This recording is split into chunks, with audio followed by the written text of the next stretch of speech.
Welcome to Jewish Cinémathèque, where we meet some of the important faces involved with films that tackle aspects of the Jewish experience.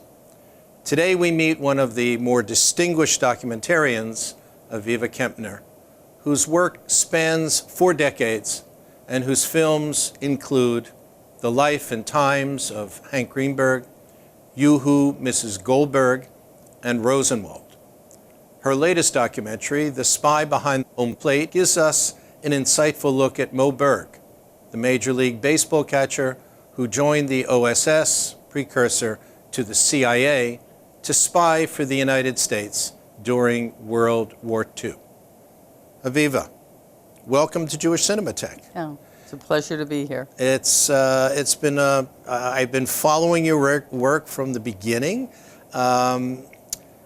I guess I'd like to start off because I remember when you produced a film called Partisans of Vilna. Right. And what brought you into filmmaking? In particular, you focused on what you called at the time films that investigate non-stereotypical images of Jews.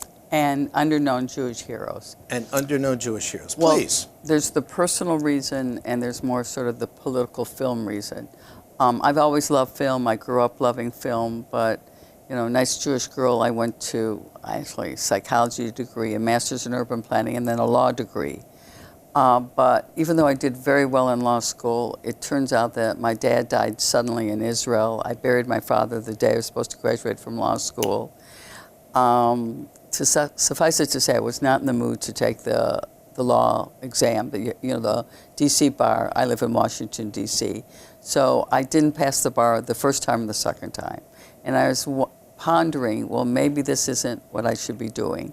And actually, it's 40 years this November where I started looking at a book called Image Before My Eyes, which was a photo essay book by Lucille Ball, who at that time had survived the war and was an archivist at Evo Institute. And I started thinking at that time, my gosh, you know, as a child of Holocaust survivor, I always had this fantasy about, you know, fighting in the Warsaw Ghetto. So I decided at that point, I'm going to go make a film about Jews fighting Nazis. Because before that, involved in my human rights work that I had done in law school, I had actually produced film events, even raised money for some people trying to make a film about human rights in Iran. So I have an uncle, very wealthy, and I went to him, I said, I'm going to go make a film about Jews fighting the Nazis. So lo and behold, luckily I was introduced to Josh Roletsky. He and I planned it out. After I had done some research about what to do, I said, listen, Josh, I think we should do Partisans of Vilna because most of the survivors are still alive, and that was the first call of resistance. Luckily, the NEH, National Endowment for the Humanities, supported the film. So that was my first endeavor, very much as a tool of working out my whole, you know, some issues of being a child of Holocaust survivor, but also no one had addressed that subject. Let me just interrupt for a second. You say you were a child of, your mother was a survivor. Right. And your dad? Well, he had come earlier in the 20s, and he wound up going to the Pacific during the war. He was an American citizen by then, but after the war, he was with the military government. In Germany? Berlin, yeah, that's where I was born. However, his mother and most of his family perished in the Holocaust, as did my grandparents with my mother. She passed as a Polish Catholic. She's blonde and green-eyed, so she was able to pass, actually in Germany, which is liberated by Americans. So there was a lot that legacy. I mean, I realize now, oftentimes this is a call of second generation. By the time... I just want to stay on that point. Yeah. So you decided to focus in on those who fought. Was this a time when the Holocaust was being spoken about? It's a very good point. I often say in lectures... And what year was this, 19? 40 years ago, so it was 79. Okay. Now, I grew up in Detroit, so although a lot of my mother and stepfathers, my parents were divorced when I was 13, their friends were Polish Holocaust survivors. My mother was one of those survivors that did not talk about the war. In some ways, I learned more from my father in terms of what her story was. And, you know, I think in retrospect, she said to me, I wanted to protect you. Also, no one was talking about it, although I remember in high school reading the book, The Wall by John Hershey. Well, the dramatic moment in the book, was when the Jews realized they were going to go off to slaughter. And then, I first learned about reading Exodus about the Holocaust. It was Dove and Kitty, those two characters who had survived, I think, Auschwitz or a concentration camp. And, they often talk about Exodus being the book where Soviet Jewry first learned about being Jewish or Zionist. I think Leon Uris had another audience there, or at least with me. And then I went and read Mila 18 like 5 times. So again, another this was Leon my Uris novel. Right. Although the shiksa is always saving the Jewish leader Ari Ben Canaan, and what was her name, Kitty or something, and the same theme I realize now in Mila 18. So at that point, I thought I was going to go make a film about the Warsaw Ghetto Uprising. But I went to Israel and researched, and I remember going to Yad Vashem, and Itzhak Arad, who himself had been a partisan in the Vilna Woods, hands me his Ghetto in Flames, which was about Vilna in the ghetto and in the woods. And then by that time I had contacted Josh Woletsky. By the time I contacted him, he had already made the movie of Image Before My Eyes. So I remember approaching him and said, Josh, now you need to make the movie of how they fought to keep that culture alive. Because the beauty of Image Before My Eyes was about Jewish culture and politics between the wars, mostly in Poland. But at that time, Vilna was part of Poland. So in any event, we were really lucky, like people like Abba Kovner, his wife Aviva Kempner, Rusha Korchak. A lot of these partisans were still alive. And I wrote a big proposal for NEH. Luckily, Elie Wiesel was one of the readers, and supported the proposal, and I had great beginner's luck in terms of being supported, because the biggest problem of making all these films is always the fundraising. So you produced this film, and at that point, what prompted you to then go off to decide, because what you've been doing since then, which is quite incredible, you've been writing, producing, and directing all of your films. Well, I didn't go formally to film school until years later, but I say that I learned how to make films working with Josh. I mean, he was a great teacher, and I was on all the shoots, and we developed the questions together. The shoots, which were not so easy because the partisans either spoke in Yiddish or Hebrew, and we had to have translators for both, although Josh is a Yiddishist, so he knew that. We finished that. It actually had a commercial release, which was great, and it was also on TV, and in European TV. And then one day I'm opening up Partisans in Los Angeles, and I hear that Hank Greenberg died. And it was just another epiphany. He had been my father's hero. My father, when he came in the 1920s to America, grew to love baseball, continued my brother and I in that mode. We were big Detroit Tigers fans. Did you live in Detroit? I grew up in Detroit. That's where my mother and dad and I, and then my brother was born, came to Detroit. And what was interesting is every Yom Kippur, my father would tell the story how Hank Greenberg had not played in '34 when that anti-Semit Father Coughlin was there, and Henry Ford. I thought Hank Greenberg was part of Kol Nidra Services. And that morning, when I heard that Hank died, I said I knew that was my next film. And I knew I had to do it. By that time, I felt I had the chops to be able to become a director. However, it took me, I call it my bat mitzvah film, it took me 13 years to raise all the money. What was important is how well received the film was. Life and Times on Hank Greenberg, that 3 generations came, that people, either the grandfathers or grandmothers, remembered what Hank meant to them, and a whole new era of people, and also a lot of baseball fans. So I was very happy, but also not to underestimate the domestic anti-Semitism, which is also what motivated me. Because my father had said to me, look, nothing's like the Holocaust, but you have to realize what the domestic anti-Semitism was in America. Like even when he went into the Army in Fort Riley, and it was talking about the 20s and 30s. 30s, and every time we would pass the Shrine of the Little Flower in Detroit, my dad would point the finger and said, that anti-Semit. But also how rich the Jewish community was, and what Hank was as a symbol for for not only Detroit Jews, but all, Jews in America, as well as a great player. I mean, he almost broke Babe Ruth's record of 60 home runs in 38. Just to stay with that for a moment, because there are all these stories, and in the film you dig into that a bit. But, what happened? He was so close. He was, what, at 57, 58? Well, Babe Ruth had 60 home runs, the record? It's interesting because one player says, well, they wouldn't pitch him good balls. His son said, no, that's not true. But Hank himself said, I just didn't do it. I mean, no one was like Babe. So I think he was really happy to have gone that far, and great RBI record too. And the most important thing, and it comes up now a little bit with my new film, is he went and was the first to enlist during World War II. Hank Greenberg, Joe DiMaggio, first Major League Baseball player. Right, Bob Feller, and Ted Williams, actually Ted twice. They went off to war. So just recently they mentioned that there's a Jewish player, is it Ryan Braun, who just broke Hank Greenberg's record of most home runs.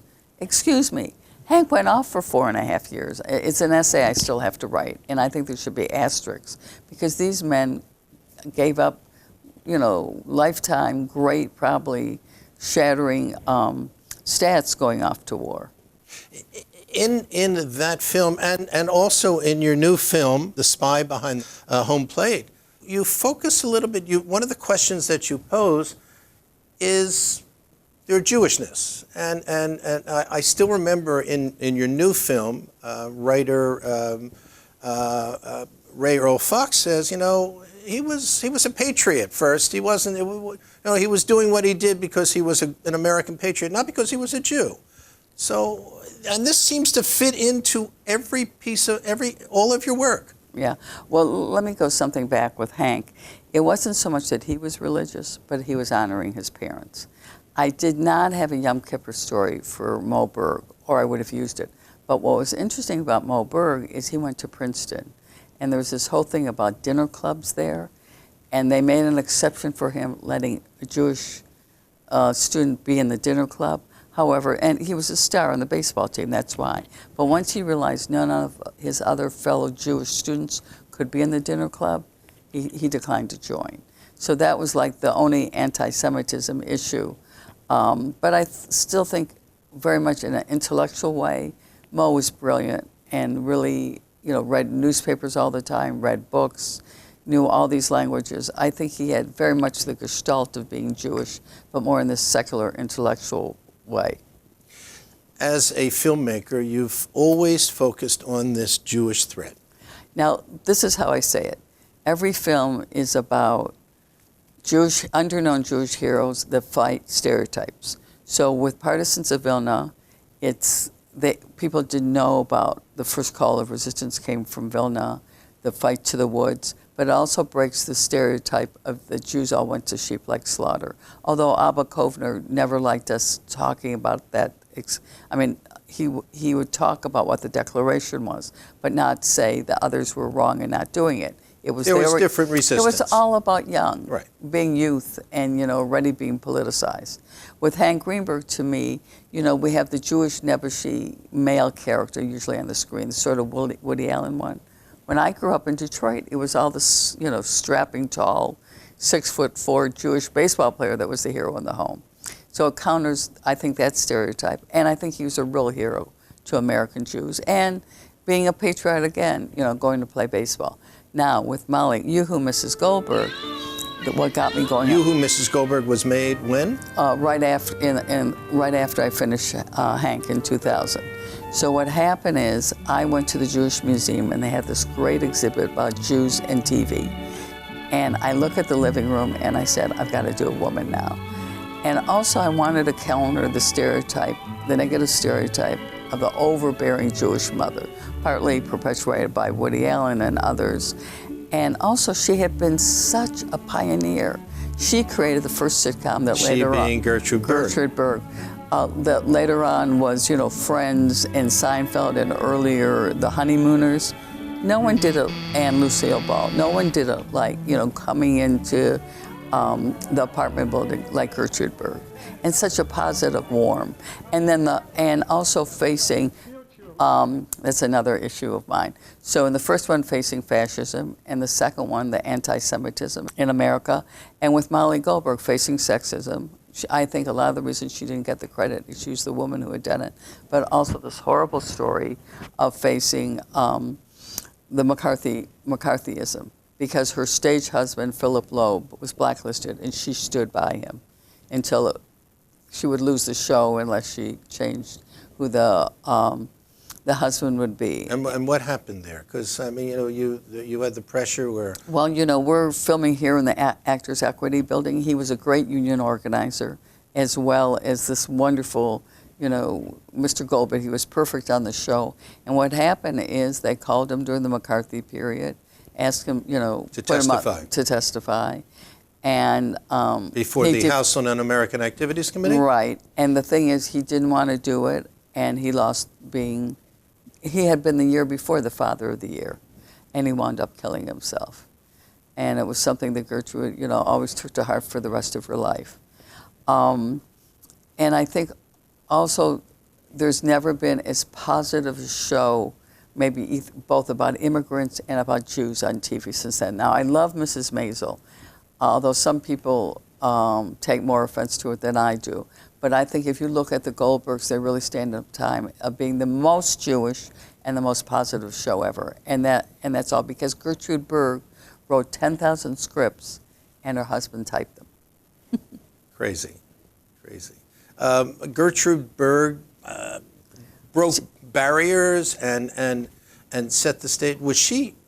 She's radio in the 30s and TV in the 40s. And were there really any other women of that caliber? Then caliber? Lucille Ball followed through. Okay. Now, and Lucille Ball would come and observe what Gertrude was doing. Really? And then there was I Remember Mama. And the thing is, Gertrude Berg was not just loved by Jews. I have an African-American woman who remembers growing up in New Orleans watching the show. And, a lot of people spoke with accents then. It was a story. And families lived together and fought together. So I still see that scene of, her leaning out the window and going, She was product placement before anyone else. And what was really nice is how many women in the industry called me and loved the movie and was also very inspired by her history. As a documentarian, you have to go through and watch a lot of footage. And I guess there must be a great deal of frustration. Were you able to find... you were able to find just little pieces. Well, the Goldbergs, it was easy because she had all those shows. Yeah, but were there interviews with her? Were there? Yes. Talking Edward R. Murrow talk about the Right. blacklist time, Right. so that was lucky. And with Hank Greenberg, Dick Schaap had an interview and another person, so I was very lucky in that.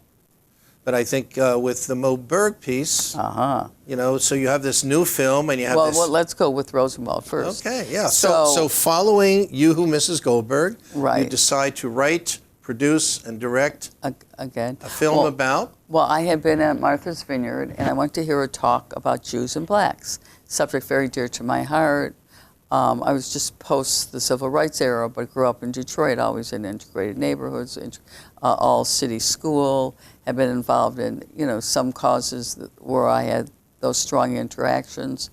And I heard David Saperstein, a rabbi who I admire and know from Washington, speaking with Julian Bond, the great civil rights leader. So I think I was going to hear about the civil rights time. Julian gets up there at Martha's Vineyard Hebrew Center and talks about Julius Rosenwald, who had partnered with African-American communities and built 5,000 schools with them during Jim Crow, over 100 years ago, and gave all the great black artisans from Marian Anderson to Jacob Lawrence to Augusta Savage grants, like MacArthur Genius Grants. MacArthur. Right. And I decided I've got to do it. So that became my next one. I had never gone back so far. 100 years ago, but there was still great footage about schools and all the artisans, and only one interview with Julius Rosenwald. Wow. So, and that I think, again, broke the stereotype of, a greedy Jewish wealthy man, or just a wealthy man in general, but just the importance of philanthropy and our principles in Judaism of Tikkun Olam, repairing the world. I think he personified and played it, and just finally bringing his name up. And what gets me so excited is more schools are being restored, of those Roosevelt schools. They're trying to name a park after him. One of the artisans, Augusta Savage, I just saw her show at the New York Historical Society. And I had written an essay in the New York Times because a statue she made called the Harp for the 39 World Fair had been taken down, and she couldn't take it anywhere and torn down, and we're calling for it to be restored. And there's been a feasibility study, so I'm hoping, so many of these stories is of a philanthropist like Julius Rosenwald to have the vision to support emerging talent and also African American talent that wouldn't get support anywhere else. I mean, the Great Migration Stories would not have existed without. This ties in with your own desire to combine activism with the Jewish story, so to speak. For our viewers who don't recognize the name, Julius Rosenwald was the head of Sears and Roebuck 100 years ago. Exactly. And just, completely thought, give while you live was his philosophy.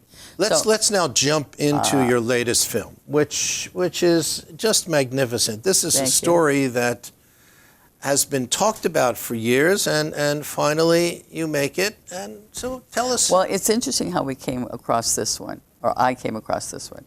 So I have this 501c3 that makes films and always looking for... Which is a not-for-profit. Right, always looking for new Jewish heroes. And on my stairway in my house, I have three figures. Moe Berg catching, who was this catcher, well, first shortstop, then catchers in the 30s and 40s. And then Hank Greenberg hitting, which was true, and Sandy Koufax pitching. But of course, we know that never really happened in time. But it's like the dream Jewish battery. So Moe Berg has been on my mind for many years. The book on him, The Catcher Was a Spy, was written by Nicholas Davidoff, sort of came out. Who was included in your film. Right, the book came out when my film had. But I knew about it. But I hadn't thought about making a film about him until a man named William Levine came to me. I got to know him after Hank Greenberg.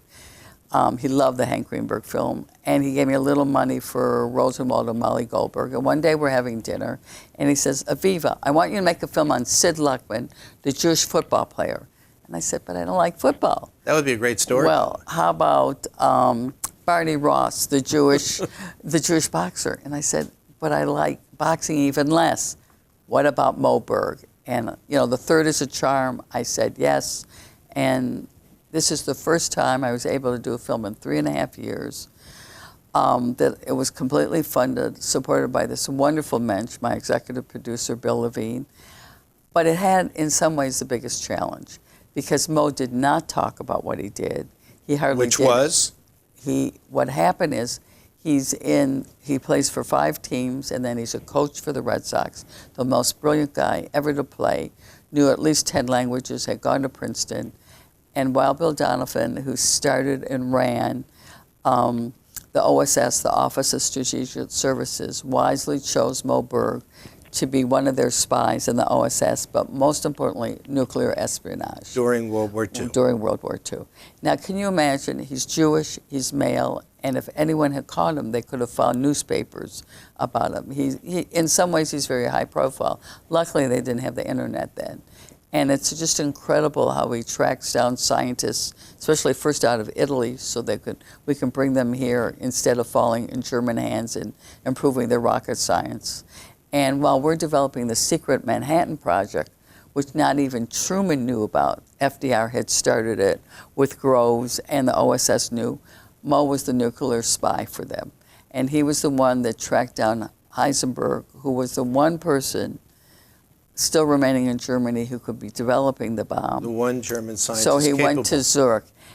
Of course, the final irony is that it was the anti-Semitism that, thank God, really, in this one aspect, that really did Germany in because all the Jewish scientists fled. Because that's one of the interesting things in the film. You talk about the fact that they had all these great German scientists and boom, they left. So, they could have conceivably created a bomb. Yeah, and who knows, because we know in World War I a lot of German Jews did support, but we didn't get to that position. And the thing about Moe is he was mysterious to begin with. He knew the languages, and he would be the person you could send in Italy and talk Paul Farah into, Antonio Farah, his son who talks in the film, to talk him to come to the States, who had already joined the partisans, was anti-Nazi. He was the one that could sit there and talk to Heisenberg after his lecture and pretend. How many languages did he speak? Well, 8 to 12. And the joke goes unfairly, but he couldn't hit in any of them. That's not true. He hit 243, which is pretty good for a utility player. And again, a story of a strong Jewish male, but also who really was, as one of the concluding lines by Senator Markey, was really a hero for us during World War II. And a great patriot. Right. And now let's take a look at a trailer from the film The Spy Behind Home Plate.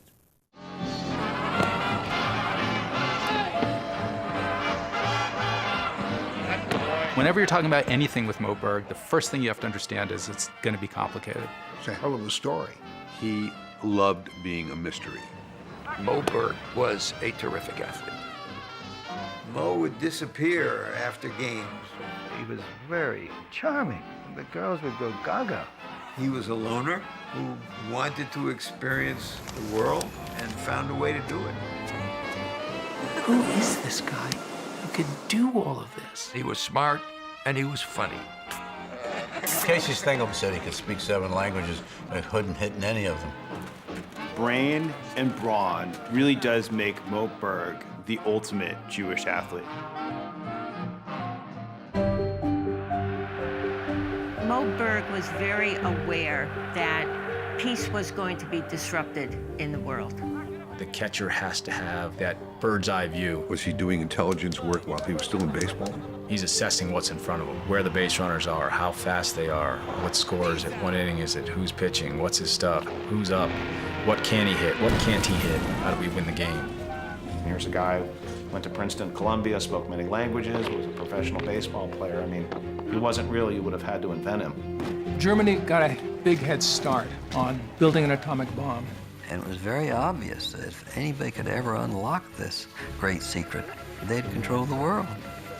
The OSS had given the Manhattan Project its own spy, and that was Moe Berg. It had to be about as dangerous a job as a fellow could undertake. He went behind the lines in a war where a man's life isn't worth 2 cents, you know. I think it takes a great patriot to do something like that. Moe Berg's father never went to see him play a single game. But Moe Berg said he'd rather be a baseball player than be a Supreme Court justice. What he wound up being is an American hero. The film is The Spy Behind Home Plate, a film written, produced, and directed by Aviva Kempner. Thank you so much. All the best and much success. Thanks.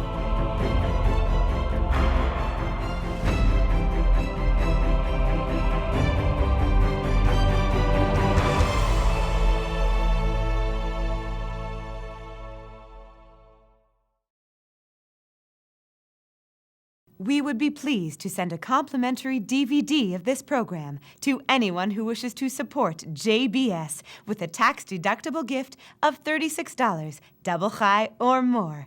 Simply visit the JBS website at jbstv.org and click on the Donate button to make a donation by PayPal or your credit card. And please indicate the program for which you would like a DVD.